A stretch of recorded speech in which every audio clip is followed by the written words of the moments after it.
மக்களே, இந்த டில்லர் அட்டாச்மெண்ட்டோட ஒரு மெயின்டெனன்ஸ் பற்றி உங்களுக்கு நான் சொல்லணும்னு நினச்சேன். மெயின்டெனன்ஸ் என்னென்னா, இப்போ நம்ம இதை யூஸ் பண்ணி முடிச்சதுக்கப்புறம் இந்த மாதிரி செடி கொடிகள் எல்லாம் இருந்ததுன்னா இப்படி பிடுங்குற கஷ்டப்படாதீங்க. இந்த காற்றுப்பண் இருக்கு இல்லையா, இதை டைரெக்டாக லூஸ் பண்ணி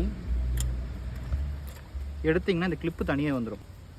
இதை எடுத்து அசால்ட்டாக இதை எடுத்திங்கன்னா ஒரு சைடு ஃபுல்லாக க்ளீன் ஆயிடுச்சு. அதே மாதிரியே இன்னொரு சைடும் எடுத்திங்கன்னா மொத்தமாக வெளியே வந்துடும். முக்கியமான விஷயம், இந்த டில்லர் அட்டாச்மெண்ட்டை வச்சு காடு ஃபுல்லாக உழவோட்டோன்னு நினச்சிங்கன்னா நடக்கவே நடக்காது. ஃபார்மிங் பண்ணுற ஏரியாவில் தென்னை மரத்தை சுற்றியோ இல்லாத இந்த வயல், இந்த தக்காளி தோட்டமோ மிளகா தோட்டமோ இந்த மாதிரி மலம்பில் காடோ அதுக்கு மட்டும்தான் இது பக்காவாக சூட் ஆகும். டிராக்டர் மாதிரி உழவோட்டாது, அதுக்கு இது சூட்டே ஆகாது. இன்னொன்று, கல் காட்டுக்கு சூட்டே ஆகாது. 3-4 இன்ச் கல் இருந்ததுன்னா, குட்டி குட்டி கல்லாக இருந்தால் ஓகே. ஹெவியான ஏரியாவிலேருந்து